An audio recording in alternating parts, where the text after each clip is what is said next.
Hey, everybody. I am just so excited to be here today with my good friend, Rick Ormsby, who is a partner with Unbridled Capital. And so Rick has been involved in the investment banking game for some time, but also because they do specialize in franchising, he's just been a great friend to franchising. And Rick is also, as you'll hear a little bit, Rick is a great friend to the Lord. And so I'm excited to know Rick and to be with Rick here today. And so, Rick, why don't you say hello and welcome everybody? Yeah, I am too, Todd. It's an honor to be here. And I've watched you from a distance for many years personally. And I know you've had tremendous business success, but I know we've connected primarily and secondarily. I don't know if it's primarily or secondarily, but in our faith. And so when you asked me to come and talk a little bit about my business and, and how faith is important to me, I'm happy to do that and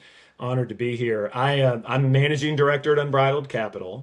It's a franchise investment banking platform. And let's see, I'm an investment banker second. I really kind of consider myself an entrepreneur first. And in that way, I feel like I'm part of the franchise community and Yeah. understand kind of the heartbeat of it. I started my career at Vanderbilt MBA, and I was a career changer in my early 30s. And basically at 4 in the morning go and work for free at a small investment banking company trying to get some experience. And there was one guy in the equity research group back in the early days who covered restaurants. And so I learned a little bit about restaurants while taking out the trash and all that stuff that you do when you first get going. And Yum Brands came to campus, and I was a good fit because I knew I knew enough about restaurants from that work to be able to just talk somewhat intelligently. And of course, not all franchising is restaurants, but probably back in the 90s and early 2000s, sure a big percentage of Right. it was. And I went to work at Yum Brands, and I did it for a few years. And while I was doing it, I in a variety of capacities in Louisville, I just got a real love for franchisees, and I got to know a lot of franchisees. And I just said, these franchisees need help, with business plans, with buying more restaurants, recapitalizing their companies, selling when they want to retire, buying out a partner. Maybe there's an unfortunate death or divorce, and they need help, figuring out how to handle their legacies and assets. And so that's how it started with, kind of humble means. And, the first deal that we closed, that I closed, I didn't have enough money to make the next month's mortgage payment. Wow. Yeah. And so it was a blessing. We've grown the business to, I mean, I think I've done over $5 billion of deals, and, and I've learned a couple of things Wow. along the way too that I'm happy to share. But I would say a couple of things that maybe Well, but just yeah. on the background, so you went to work, you had a little bit of this experience with the investment banking side and were working hard like through the MBA and after, but then you went to work essentially for the franchisor, Yes. but that you were helping franchisees on the transactions and That's that. right, Okay. mostly. Yeah, that's right. Okay. KFC, Taco Bell, and Pizza Hut. So is Yeah. the place where I started, and that's Okay. right. Okay. I was a corporate guy that was helping franchisees with transactions and doing finance work Yeah, mostly. what a great way to cut your teeth on all of that, right? I Oh my mean, goodness. processing them for the franchisor. So, Yeah. okay, sorry, I didn't mean to interrupt. I just wanted to No, that's clarify that. great. I Yeah. mean, I would say, I'm always trying to think about what your listeners and watchers will want to hear, and I guess I'll say a couple of things from this just initial background. For me, it was that I loved our industry. I consider our industry, all of our industry, our franchise industry, to be the personification of the American dream. And when I wake up and go to bed every night, I love the people that are a part of that dream, like you. And so that's kind of kind of something that if anyone listens who's a prospective franchisee or wants to get into business, I would say love the clients that you support, the industry that you're a part of. We'll talk about faith. That's an important part of I hope to share with you my success. But integrity is a big part of what we do. I love, I've always, my whole family was always like, if you always tell the truth at all times, and if you say something, you always have to live up to it. Those simple rules that people have forgotten in today's world. And then, like you guys, Todd, and I know you think this way too, I've sought to do 3 or 4 or 5% improvement year over year consistently over 20 plus years. And that's the way you run your franchise business. I know nobody here is a unicorn. We're all seeking constant and steady improvement over a long amount of time. And And then I would just say that's been a blessing. I'll share with you one other thing. I've been a sales guy for a while. I love sales. When I was a 10-year-old boy, okay, my mom was selling cookbooks at convention shows, and she would take me and she would say, Ricky, because I was a little Ricky, I'm going to make up some chocolate cake and I'm going to leave, and I want you to go sell this chocolate cake and bring people in to see if they'll buy cookbooks. I'm 10 years old. Well, really quickly, I had a penchant for this, and really quickly, I saw that if I held that chocolate cake out to a certain person, they would eat it, talk for a while, and then they might buy one cookbook. But I really quickly noticed that there was a certain profile of lady that she walked with a clipboard and she had glasses on, and she was walking fast and never stopped at any of the convention booths. And she was the one with the checkbook. So I would start to seek that person out as a 10-year-old boy, and I got a 50 cookbook sale. And that was kind of the start. That was kind of the start of it. And I'm like, I don't know. So I'm half crazy. So thank you for listening. It's like you're multi units now today. You're in with the big fish here now. So Who that's knows? funny. What a great story. For that, give me a sense. How long have you been in the reseller? How long has it been since the Yum Brands days? Yeah, it was too. I have a sense of how long it's been since the cookbook and the chocolate Yeah. cake. Although, look at me. I mean, I don't know. I probably look like I'm 80. I'll be 51 here this year. So that Okay. was 40.5 years ago. I left Yum in 2005 and started doing this privately. Okay.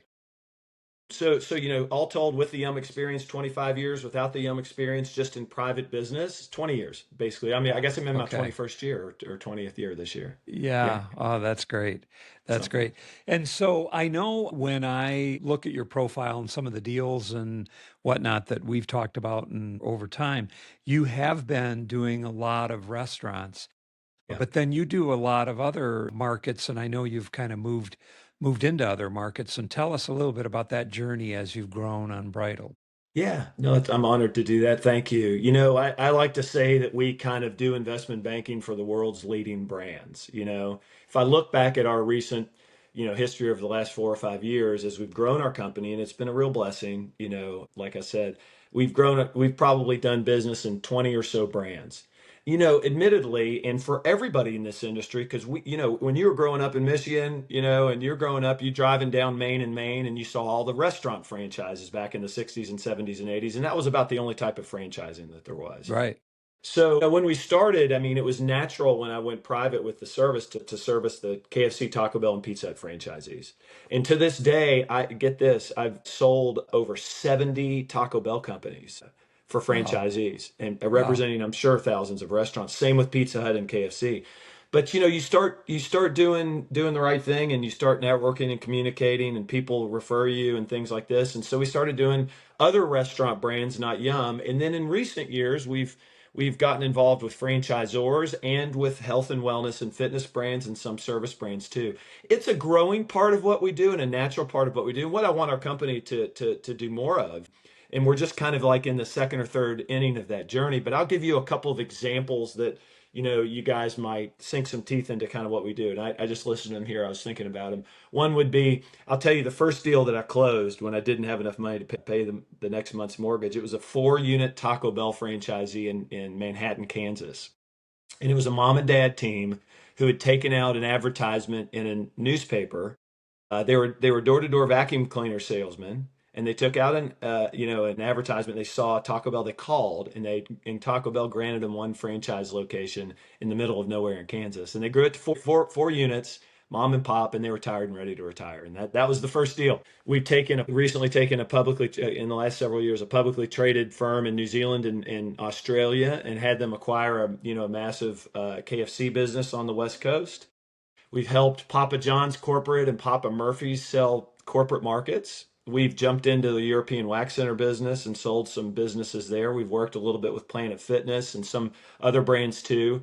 And then I guess I would give you one other example that's really kind of unique. I don't know that anyone's done this successfully with and still doesn't have a hole in their head.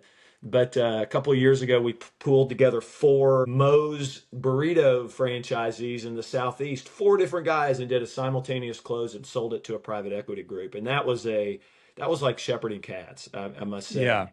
But Yeah. those are just some examples of some of the things that we're into, you know. Yeah, gotcha. Yeah, those are always tough when you put together multiples at the same time, unless it's selling to a strategic that already has Yes, the overhead structure. So I presume that was that kind of deal. absolutely. But yeah, that was good because that helped him get scale in that market area. So, well, before we get too far into it, there's just been a lot of upheaval in the markets right now. Yeah, yeah, Everybody sees it, everybody's talking about it. You've got interest rates going one way, the expectation was one way, yeah. you have uncertainty. And so maybe take a minute and address a little bit of that. What are you seeing in the markets? What are Mhm. you seeing with deals that you have in the market, or that deals that maybe they were heading into the market but pausing right now? I mean, what are you seeing on the landscape out there? Yeah, it's a good question, and it's really, and you're in Todd, you're qualified to know as much about this as me because I know you're a big franchisee of multiple brands and you're very well connected. It has been tough over the last couple of years, and daggone it, I keep saying it's going to get better, it's going to get better, it's going to get better, and so far this year it hasn't. I kind of figured that there would be kind of a rush to business, the deals come to the marketplace in the first half of 2025, and that many of them wouldn't close, and that we might have and that we might have a little bit of, dropping in valuations, but the deal flow, healthy deal flow just hasn't really happened. There's been a bifurcation. Some of the brands are doing really, really well. I mean, there's a number of brands outside of restaurants, inside of restaurants that are just killing it. And so the kind of like those attract a lot of, buyers, and sellers are selling for high prices, but the majority of businesses just aren't. And so we've probably looked at, get this, probably 60, I would say 60 companies we've looked at. Now, just this is going to be kind of startling. We've done a valuation for over the last 18 months, and we've only taken like six or seven assignments. Okay. Yeah. Normally, in a normal market, about half the people who come to us to want to explore the value of their business and look at strategic Yeah. alternatives end Yeah. up being a sale. But what's happening is there's a persistent 15 to 40% valuation gap between what they want or need and Right. what the market's So currently you showing. estimate it's about 15 to 40%, I mean, that that's the that's gap. typical. That's typically what it is. Yeah. I mean, our business is going to be naturally one. We're a low volume, high yield company. If we take an assignment, just that's our business model. We're typically historically going to close 90% of the deals we take. That means it's necessarily that we screen pretty hard on the forefront, but then everyone who sees our deals knows that our sellers are well vetted Yeah. and that we Yeah. close. But it is, yeah, I'd say 15, anything more than 15%, and we won't take the assignment. And so most of those clients will hear us and say, okay, now's not a time to sell. But some of them still will. And then those deals are the ones I think that make it to the market and sit there languishing and they don't close. And there are some reasons why they don't close. But clearly it's the market is not in the best shape overall, is it? Yeah. Yeah. Well, as a multi-unit, multi-brand operator, we've actually found the similar uncertainty of anyone else, but from a volume or growth, or whether it's our Sola or Massage Envy, we've found pretty good times. Our numbers are solid, Right. our numbers are growing, they're up and to the right, things are going well. And we probably had two of our best periods of growth just following COVID, because there was that valuation gap and they were scared leaving the market. And then just recently, this last year, I think some of that uncertainty helped us to buy and acquire and grow. Yeah. And so Well, that's we, the other side of it, isn't it, Todd? That's the other side of it. It creates an opportunity. And right, Massage right. Envy, especially, of which I've been a client of Massage Envy for almost 10 years. Did you know that? Yeah, we appreciate your I love business. Massage Envy. What an awesome. Now, Sola Salon, look at my hair. I mean, that ain't gonna cut it. Maybe not a client on that side. No, we understand. Can't That's can't get great. them all. Well, what would your advice be, recognizing that there's that 15 to Yeah. 40% Yeah. evaluation gap? What's your advice, one, to a seller right now? And maybe not talk about the big deals that would come to you. What if somebody's just simply retiring kind of back in the early days, like when you had three or four deals and it's a smaller franchisee? What's your best advice to a seller right now? Maybe they're Awesome. timing, they need to sell in the hmm next year. Yeah, I'm glad to answer that question. That's where my heart and soul is with the smaller franchisee. Although the business has changed up and down over the years, but I would say the first thing I'd say is know that knowing your valuation is important, right? You need to have someone who you trust tell you realistically what the value of your company is. And we talked about that, right? So, are you 15 to 40%? Are your expectations out of line or not? With just what reality is. You can't put your head in the sand, and that's going to kind of drive the decision, that you make. If you are a would-be seller and you go to the market now, and you're expecting 30% more than what the value of the company is, and it doesn't sell, there's two terrible things that happen. Number one, your employees are probably going to find out about it, and you're going to be Yeah. dealing with employment issues. And then the second thing is, and people don't think about this, but you are spilled milk. If you go to the market and you don't sell, then even when you come back to the market 2 years later, you're going to get 10 to 20% less value for your company. And people are like, no, Rick, that's not true, but it is. So Yeah. I tell people, I say, hold on, don't rush to do something and think oh, if it doesn't work, we'll just do this or that. Right. We have a pretty, like, I would say, robust checklist that we go through with people. I'll give you a couple of the things. I'll talk about six or seven of them real quickly. Number one, macroeconomic. So grade these out as if they're like you're a professor of history or something, right? And you have seven students. Number one is macroeconomic conditions. How healthy is the consumer right now? Put a 0 to 10 on there. 10, their consumer is fat and happy and spending money. 0, we're in a Great Depression. And then the second is your brand strength, because in many of these situations, like, you are doing well in your brands, even though the macroeconomic situation may not be as strong. How does that grade out on a 0 to 10 scale? Right now, if you own a Wingstop business, and people are like, Wingstop, if you own a Wingstop business, you're in a perfect 10. Everybody and their brother wants to buy it, right? Another one would be, is the lending market conducive to your business and brand? Because that really drives the ability for someone to acquire. If you're in a business, a brand that's really been languishing with bad sales and public bankruptcies and things like that, it's going to be hard for a buyer to get financing and be able to acquire your stores. And that's going to be a critical piece of it. So that's I think a third one. A fourth one is opportunistic. What does the brand look like? You know what I mean? Are people trying to come into the brand? Are people trying to leave the brand? Are there natural consolidators? If you're a small franchisee, do you have natural people around you who are looking to expand and grow, who might be possible acquirers of your business? And then, like, fifth would be the sales and traffic in your restaurants over, or your franchises, over the past 12 months, and forward looking estimates over the next 12 months. You always want to think about selling something when you either have flat to slightly positive sales and traffic, if you can, Yeah. because it prevents retrading down the line, and it prevents the banks from being, difficult. Interest rates are an issue, that affects buyers and how much money that they're willing to spend and borrow. And then lastly, this was a big one in 2021. I know you're aware of this, but it's the threat of negative tax law changes. And we saw that in 2021.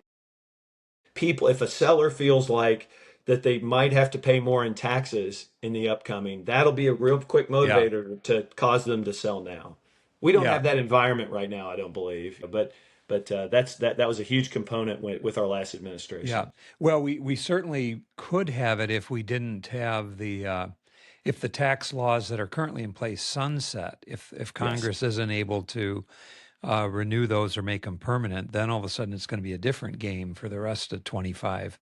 no doubt. Because as they get into an election year in 26, it's going to be harder to do that, and those laws sunset, I think, this year. But This year, anyways, no certainly doubt. a factor, very, very helpful. It's interesting when I look at interest at, I don't know, 10-year at 4 point or whatever it is today. From a historical standpoint, it's actually quite good. And banks are still lending, and there's still opportunity. So if you have a good deal right now, you still have a great opportunity. And Absolutely. I think you do have to kind of look at it that way. But You one, you live in Florida, right? Part of the year, and I do too. Live in Gulf Breeze, Florida, and near Pensacola. And I liken it like this. I say, if you have a nice house on the water in Florida, it will always sell at a great price. There will Right. always be people who want it. You know what I mean? Right. That's Right. it. Even if it's a bad market, people will pay more cash for it, or they won't use a loan or whatever they'll do. Right. Right. But if you got like a, yeah, I mean, like a rundown house, on a swamp, and it's a bad market, well, that's going to be a different situation. Yeah, absolutely. I agree. Well, I'll ask the same question. What advice would you have for someone that's thinking about franchising or thinking about being a buyer? I'd be honored to tell you. And I think this advice is going to span whether you're a former military guy and you want to get into a one unit franchise, a service, but like a mosquito business or whatever, or you want to be a private equity person buying 500 Taco Bells. I think it's the same advice, really. So I would say start broadly for 6 to 9 months. It's very specific advice. And I'm telling you, I've said it so many times, and a couple of people will come back to me over the years and they'll say, Rick, you're exactly right. So start broadly for about 6 to 9 months for your search. Talk to people like us, talk to franchisees, franchisors, and start getting some deal flow. What we do when we sell companies, we put out a SIM, however big or small the company is, so that you can learn. You sign an NDA, and then you get the information. You can learn a little bit about, from us at least, what the business is and how we think about it and what the growth is and what the EBITDA is and who the employees are and what the brand's all about. We're not the only source for that. Lots of people do this stuff, but that's the first thing, an education process, and that should take ideally 6 to 9 months. Then you want to narrow your search down to 2 or 3 brands. You don't want to be a 5 or 10 brand guy who's looking at everything under the sun. You want to look at 2 or 3 very narrowly and then go get your rear end down to the corporate office of those 2 to 3 brands that you really think you Yeah. like and get to know the franchisor. Why? Because later in the process, if you eventually make an offer on a business, if you haven't done that, you'll get sniffed out as someone who's not serious, and no seller is going to take your Yeah. offer seriously. And then how important do you weigh passion for the business against, I mean, I've been in some businesses that I've liked, Yeah, but they were vehicles. They yeah. were, we knew we could grow it and there was a great opportunity. And I didn't have some incredible passion, and you're going to have some for more for some. But how heavy would you weigh that in terms of long-term success? Yeah, well, I would be amiss if I didn't acknowledge that you've done it right. So my initial comment would say, I think you got to have some amount of passion for the business that you look to buy. It shows, doesn't it? Yeah. Usually, I mean, Well, you but I know, guess what I'm asking too is a little bit, I think that's right. And but let's say you're picking up trash or you're picking up okay, and you yeah, think I don't really want to do that. But some of those service businesses are the absolute greatest, highest margin businesses, or yes, like you said, mosquitoes. Well, yeah, I feel kind of funny about killing mosquitoes, except I yeah. hate mosquitoes. But then you You and me realize both. it's one person on one Yeah, vehicle, your costs are low, you don't have a lot of real estate expense, yeah. and it's like, wow, this business looks pretty good. Yeah. Well, I would submit to you that you would find in a mosquito business some passion there in a different way. You'd find passion in building and acquiring it and Yeah, expanding it and maybe making it more profitable and enjoying the fruits of the labor with less sure. employees. You know what I Right. mean? Yeah. Right. Right. Yep. That's So the exactly right. passion for it doesn't necessarily need to be, I think, the actual product itself. I know plenty of people who love being XYZ restaurant franchisees but don't eat the food very often. Yeah. Yeah. That's a great point. But they love the marketing of it. They love the branding of it. They Yeah. love it Yeah. building through Right. expansion or building a team. Right. Yeah. You ask a question that, to just throw in a couple of other points I think would be important to hear about being a buyer of a business is, you know, go get to the franchisor once you've narrowed it down to 2 or 3 brands. And then if you're gonna then jump in there. And if people come back to me after 2 years, I say this, if you haven't done anything, if you've been in the game looking for 2 years or more and you haven't bought anything, you're likely never going to buy anything. And so there's some element of like, don't fiddle around with it, like be intentional in what you're doing. And that's obviously a faith component too, but be persistent. And then if you're an entering family office or private equity group on a bigger deal, I'd just say a couple of things. The path is a little bit well worn at this time. We're not like in the first or second inning of people who want to come into a brand and consolidate it and then sell it. We're like in the sixth or seventh inning of that. And so it's still available, but it's just not maybe as available as it was 4 or 5 years ago. So, another thing I would tell a bigger group is you be cautious about having to find your own operator. A lot of these mid-sized franchisees that sell their companies are the operators. And so that becomes a real sticking point. I see some private equity and family office groups being really successful when they cultivate and groom their own operator to come into the business and don't disqualify themselves for a deal otherwise where the franchisee was the operator. Strategic buyers stand out more than financial buyers do in difficult markets, because they have higher deal certainty. So know that, and a lot of the private equity and family office groups look like robots. There's no unique proposition between them. So be cognizant of trying to show a unique proposition, and then so maybe there's some of those ideas. I don't know if any of those kind of hit home with Yeah, you, no, but no, yeah. they all resonate, and it's helpful to understand the buying and selling process. And when somebody like you, who's a subject matter expert on that, I think there's a lot of learning for folks to gain when they're in there thinking about buying or selling, either way. Well, you talked about passion, and I know you and I have talked about being a believer, and I'd love to hear about your passion for Christ. And how did you originally come to know the Lord, and then what kind of difference does He make in your daily activities as you go through Yeah, thank you. life? Thank you. Yeah, it's a big part of it. I think I'll tell a little bit of the testimony, I suppose. Just since people may want to know it, I'll go a couple minutes on it. But I grew up as kind of a not really a strong believer in general. I was more of an academic, believe it or not. People laugh when I say that, but and so when I was, when I married my wife, her mother, who has since died of cancer, and we watched that battle. She was a very consistent kind of model of faith, even though I wasn't quite a believer. And I watched the faith that she had, and that over the course of a couple of 4 or 5 years really kind of helped nudge me a little bit. And oftentimes when it comes to faith, you have to have a nudging to start. Like you have to have a reason. Someone needs to soften you up, kind of like a boxing match, right? So I was softened up a little bit, even though I wasn't a believer. And then God used a mentor or a friend, a messenger, let's say, to knock on the door. And it happened to be a marketing guy at Yum Brands who came to me and said, Rick, you want to do a Bible study in the basement of Yum Brands in the morning time? Heck, you probably get thrown out of the company now for that, right? You know what I mean? And I said, fine, I'll do it, whatever, you know what I mean? But I got invited and I went down there, and he opened the book of James. And the book of James in the Bible is a book that's very hard hitting, very little mention of Jesus, but it's a very hard hitting, faith driven, like work out your faith, like almost like be a man about this. Here's the things you should and shouldn't do. Wake up in your life. And it hit me like a ton of bricks. I mean, immediately. And I realized at that moment that I needed to figure this thing out. I put my faith in Jesus and gave my life to him in February of 2005. One of the verses in James still sticks with me so well. It's James 1:12, and it's like, blessed is the man who perseveres under trial, because when he has stood the test, he will receive the crown of a glory that God has promised to those who love him. And I'm like, oh man, that's so beautiful. So like I was baptized in 2005, but again, I told you I'm kind of a learner and an academic. So I tried to go without knowing much about the Bible or Christianity. I tried to spend about the next year disproving Christianity and answering the biggest questions. Why are we here? Is there a God?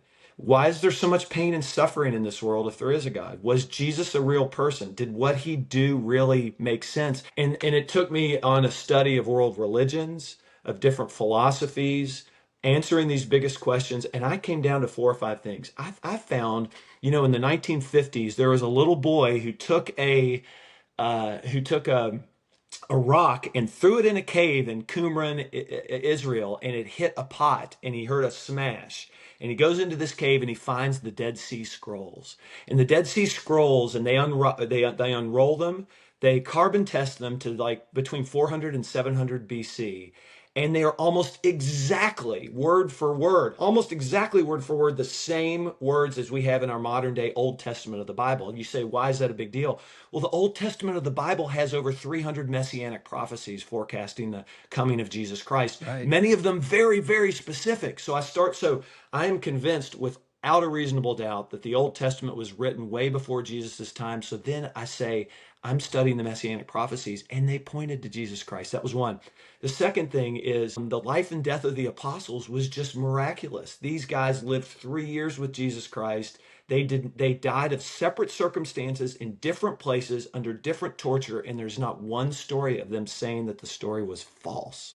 And the difference between that and modern day fanatics is that they walked with Jesus for 3 years. And so that was big. And then I go into the words of Jesus and I open the Bible. And I open the Bible and I come at it from my perspective of, this thing's all bogus and false. And someone wrote it on a parchment and tricked the whole world. But as I start studying it, I start realizing that you either have to take Jesus as a lunatic, a liar, or your Lord and Savior. And at that point, the leap of faith for me, after all of that study, came from leaping from mountaintop to leaping over a tiny bubbling brook that I could easily do. And I became convinced about it. And that's where my start really happened. And then immediately what happened when I became fully convinced of the faith is I jumped into it and started teaching. And I taught for over 10 years to usually 100 Sunday school adults. I would guest preach at some churches, and Christianity just became something that was just a part of my life and has been a part of my life now for 20 years. And along the way, what have I learned? You know what I mean? I would say, God has a plan for each of us. It's your job to soil to put plants out in the field, man. So you've got a responsibility to go out and do it. And finding a mentor, I had plenty of them in my life, but finding a mentor really makes a difference. I encourage everybody to find a Yeah. mentor. Wow. And it's just, and I live through it every day still. We've got a lot of fun things that we do in our lives, in our church, in our community. We're trying to bring a group called Young Life into the Gulf Breeze community because I have a real passion for high school, college, and young adults. That generation, if not brought up in the community, if not brought up to have a greater purpose, because it's really failing right now. But if that group does not grow up and have that kind of linchpin in their lives, we are one generation away from total failure. I don't care what we say about the economy. You know what I Yeah, mean? absolutely. That's a piece of our life now, but it's been a real blessing. I live that way. I try to live. I mean, the other thing I'll tell you is that Christians will disappoint you worse than anybody else, right? They're equal. They're equally errant and wrong, but we tend to put our hope and trust in other Christians, and so when they do disappoint you, it hurts and stings a lot more than it otherwise Yeah, would. right. So you know what I mean. So don't ever rely too much on the faith of somebody else to make your decision for you. Let Jesus be the person Right, that you right. point No, to. that's great. It's interesting you mentioned James being some of the favorite verses and that you were studying. Yeah. And scholars believe that James was actually James, the brother of Christ. And Yes. and you probably recall that his brothers, which, Joseph and Mary went on to have other, half brothers of Jesus, that they were skeptics at the time early in his ministry, although they knew he was special and a teacher. But then to have James be one of those disciples and then go to his death. So Jesus' own brother, in the category that you mentioned, James is probably the most direct of any of them, any of the letters by the apostles. It's interesting. I think a huge turning point for James was the empty tomb, Yeah. that you can see the ministry, but then all of a sudden we just came through Easter. The fact that there's an empty tomb, Buddha doesn't have an empty tomb, you can still go see the tomb. Confucius, Muhammad, any person today that's, Gandhi, that might be more contemporary, they all have tombs. And Jesus has the empty tomb, which becomes the fulfillment of what you were saying from the Dead Sea Scrolls. I Yeah. mean, the fact that he rose again and is alive is just an incredible fact, It's So incredible. It's incredible. And I take that empty tomb, Todd, that you just talked about, and I say, look at Matthew 28. And actually, there's an angel that appears and rolls a sealed tomb with a huge rock that all the guards witnessed, the Roman guards who were standing there watching, and the angel rolls it away. and the guards are frightened, and Mary sees it. And so this is not just some we're waddling in a field and there's an empty tomb and there's not a body there. This is a big moment witnessed by people. It Right. was witnessed so much that in Matthew chapter 28, the Jewish leaders are told, right, that they say they paid off the Roman guards and the Roman people and said, "Don't tell anyone that this happened, or else his name will be made known to the whole world." Right. Right. And so, like, And but you're so so right. meanwhile, our entire dating around the world is before Christ and in the year of our Lord. Yeah, yeah, So the entire world, our system of dating today, dating, dates, I guess, are based on that cataclysmic event of Jesus' life. But absolutely. hey, it certainly seems that not only is Jesus is alive, but that he's working in you and continuing to work today to bless you. That's incredible that you have 5 billion, I think, with a B, in transactions. You're one of the most respected around in the business, and Well, thank you. we appreciate you. Anything more before Thank we you. sign off that we should say to our guests or listeners? No, and thank you for all the kind words. I would just to share the same thing back to you, and thank you. I know God's blessed your business, and for anyone who listens, Todd here is just a wonderful man. If he calls you, if he has advice to give you, please listen. Because it's worthy of listening to. I'm thankful to be part of this today and to know you, and and I guess we're both trying to make the world a better place. Right, right. Hey, thanks so much, Rick. I appreciate it. Rick Ormsby with Unbridled. Take Thank you, care. Todd. Bye Bye. bye.